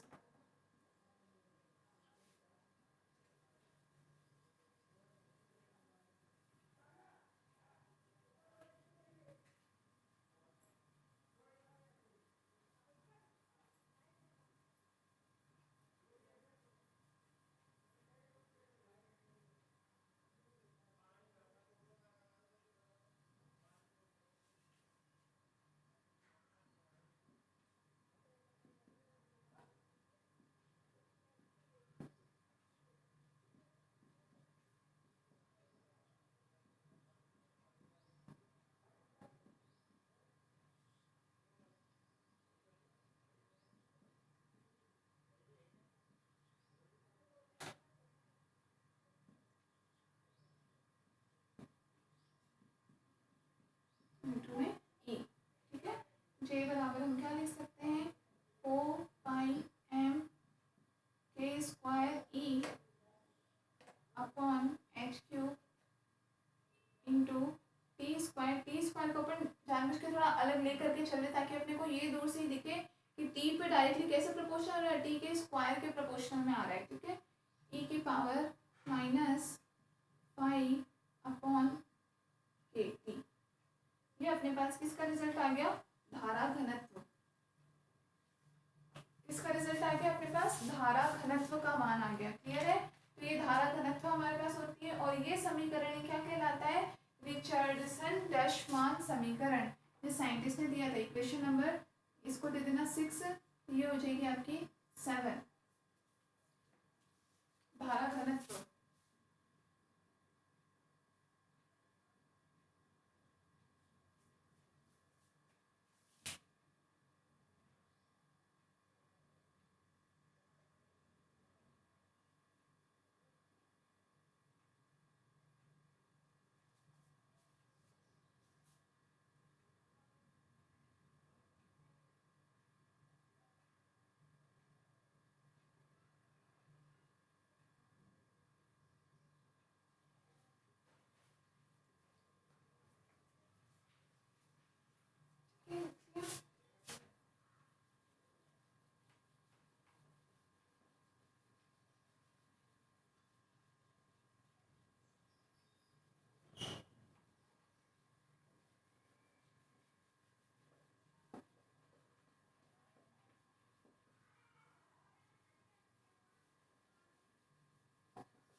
पे J बराबर, अब ये पूरी वैल्यू अगर हम कांस्टेंट मान लेते हैं तो J बराबर हम इसको ये भी मान सकते हैं A इंटू टी स्क्वायर ए की पावर माइनस 5/80।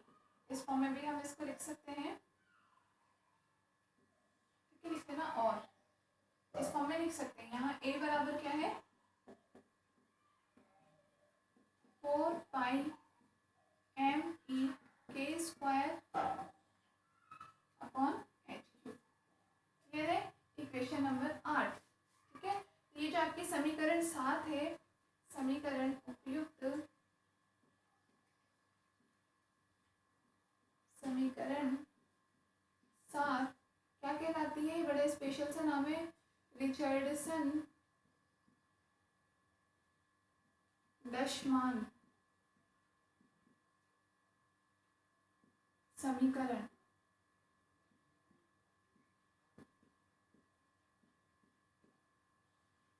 कहलाती है।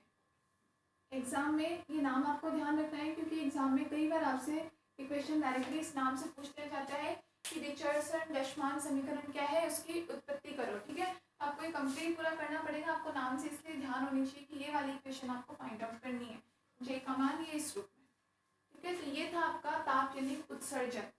उत्सर्जन होता है इलेक्ट्रॉनों का पर यूनिट वॉल्यूम पर यूनिट टाइम। अगर हमारे पास अच्छे खासे नंबर ऑफ इलेक्ट्रॉन्स फ्री होते हैं तो वहाँ इसका मतलब कोई ना कोई करंट भी फ्लो हो सकता है, और उससे हम क्या है उस करंट की डेंसिटी निकाल सकते हैं। करंट डेंसिटी, धारा घनत्व क्या होता है? Per unit time per unit area कितना करंट फ्लो हो रहा है, यही तो होता है J equal to per unit time और पर यूनिट एरिया कितना करंट वहाँ से फ्लो होता है किसी भी एकांक प्रति एकांक क्षेत्रफल से, या हम जैसे प्रति एकांक आयतन ले रहे हैं तो ये वैल्यू किसके बराबर होती है?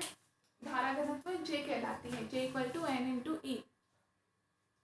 लिख लिया? लिखो इसमें समीकरण 7 रिचर्डसन डशमान समीकरण कहलाती है।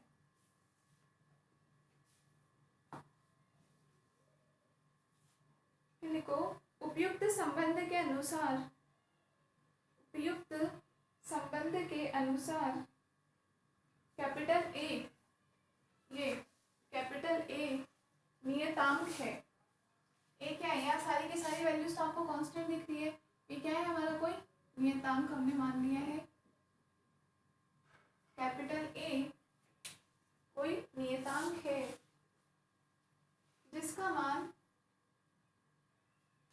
मान कितना होना चाहिए? A equal to 120 into 10 to power 4, 120 into 10 to power 4 ampere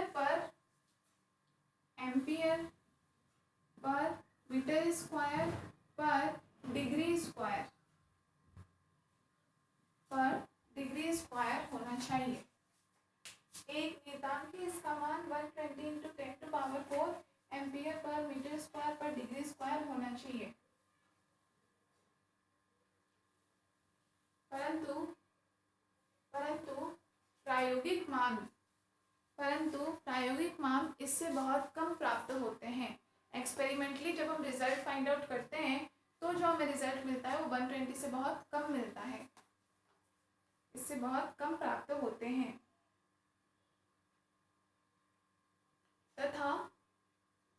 तथा बड़ी परास में प्राप्त होते हैं। मतलब पर यूनिट वॉल्यूम में ही इतने सारे नहीं मिल जाते, हमें बहुत ज़्यादा बड़ी एरिया में और बहुत कम वैल्यू मिलती है। इसका रीज़न क्या है? देखो, इसका प्रमुख कारण अनेक इलेक्ट्रॉनों का धातु के पृष्ठ से परावर्तित होना है। अनेक इलेक्ट्रॉनों का धातु के पृष्ठ से परावर्तित होना है। यहाँ पे एक ये प्रॉब्लम आ जाती है जब एक्सपेरिमेंटली करते हैं कि हमने क्या बताया था? ये बताया था हमने, ये है धातु का हमारा कोई भी सरफेस, मेटल सरफेस, ठीक है। और यहाँ हमने क्या लिया था कि ये हमारे इलेक्ट्रॉन को यहाँ पर उपस्थित है, ये इस जगह पे EF एनर्जी के साथ में इलेक्ट्रॉन हमारा यहाँ बैठा हुआ है, ठीक है। और हमें क्या करना था? इसको इतनी एनर्जी देनी थी कि यहाँ से यहाँ तक पहुँच सके, इसकी एनर्जी इसके इक्वल हो जाए, इसका जो पोटेंशियल था W इसके इक्वल हो जाए और यहाँ से ये आउट हो जाए इलेक्ट्रॉन, ठीक है। जब हम एक्सपेरिमेंटली करते हैं तो कई बार क्या प्रॉब्लम आ जाती है, ये जो मेटल सरफेस है इससे निकलने के बजाय कई बार इलेक्ट्रॉन इससे इससे टकरा करके और इससे परावर्तित होकर के वापस आ जाता है। ठीक है, परावर्तित होकर के वापस आ जाता है, इसलिए हमारे पास जितने अमाउंट में इलेक्ट्रॉन यहाँ से निकलने चाहिए उतने नहीं निकल पाते। और ए का ये मान कांस्टेंट वैल्यू वैसे ये आनी चाहिए, लेकिन एक्चुअल में वैल्यू इतनी नहीं आकर के वैल्यू थोड़ी कम हो जाती है। ठीक है, जे इक्वल टू हमने देखो एन ई, हमने एन का यहाँ पे पूरा मान रखा, ठीक है ना, और इंटू में ई रखा, तब जाके हमारे पास ये वैल्यू आई। अब यहाँ पे मान रखने पर, लेकिन एन क्या था हमारे पास, टोटल इलेक्ट्रॉन्स का नंबर था। अब यहाँ पे कुछ उनसे ही मिलते जुलते सी हम एच इसको ही मानते हैं, सॉरी ए कांस्टेंट, हम इस पूरी वैल्यू को ही लेते हैं, तो इस कांस्टेंट में एक ई एक्स्ट्रा आ रहा है, बाकी वैल्यू एक तरह से किसकी, एन की वैल्यू, ये इसका मतलब एन की वैल्यू हमें एक्चुअल में कुछ कम मिलती है। कम क्यों मिलती है, इसका रीजन ये होता है, कई बार 1 नंबर के क्वेश्चन में आपसे पूछा जा सकता है ये कि यहाँ पर ये प्रॉब्लम क्यों होती है, इलेक्ट्रॉन की संख्या कम क्यों मिलती है, क्यों, क्योंकि इलेक्ट्रॉन्स जो होते हैं वो इस धातु के सरफेस से कई बार परावर्तित होकर के वापस लौट आते हैं। एनर्जी मिलती है, निकलते तो है, लेकिन जब टकरा जाएंगे तो उसका मतलब वापस लौट आते हैं। ठीक है, तो ये इसकी एक तरह से एक प्रॉब्लम भी हो गई, इसकी कमी हो गई। लिख लिया, और लास्ट लाइन एक और लिख लो, एक और लिख लो। समीकरण 7 से यह स्पष्ट है, समीकरण 7 से यह स्पष्ट है कि उत्सर्जन धारा धातु के ताप, उत्सर्जन धारा धातु के ताप तथा उसके कार्यफलन पर निर्भर होगी। उत्सर्जन धारा धातु के ताप तथा उसके कार्यफलन पर निर्भर होगी।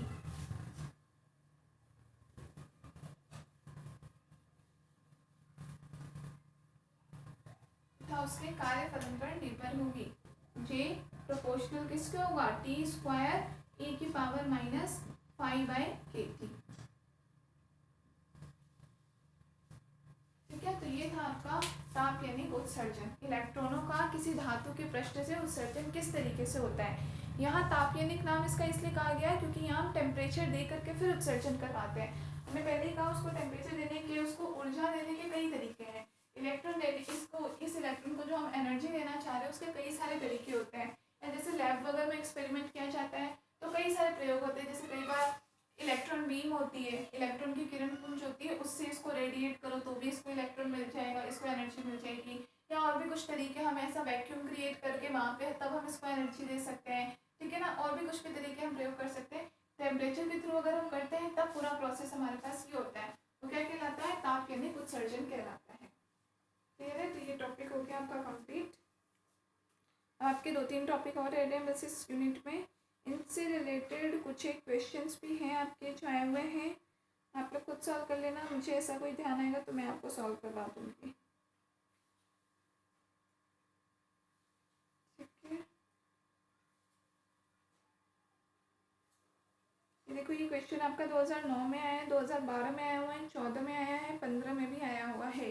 यही कि धातुओं में मुक्त इलेक्ट्रॉन फर्मी गैस का निर्माण करते हैं, यह मानते हुए ताप यानी उत्सर्जन के लिए रिचर्डसन-डशमान समीकरण व्युत्पन्न कीजिए। ठीक है, तो ये क्वेश्चन आपका इस तरीके से, इसलिए नाम से आएगा तो नाम इसका ध्यान रखना है आपको, रिचर्डसन-डशमान समीकरण। और इससे आगे का नेक्स्ट टॉपिक हम स्टार्ट करेंगे हमारी नेक्स्ट क्लास में।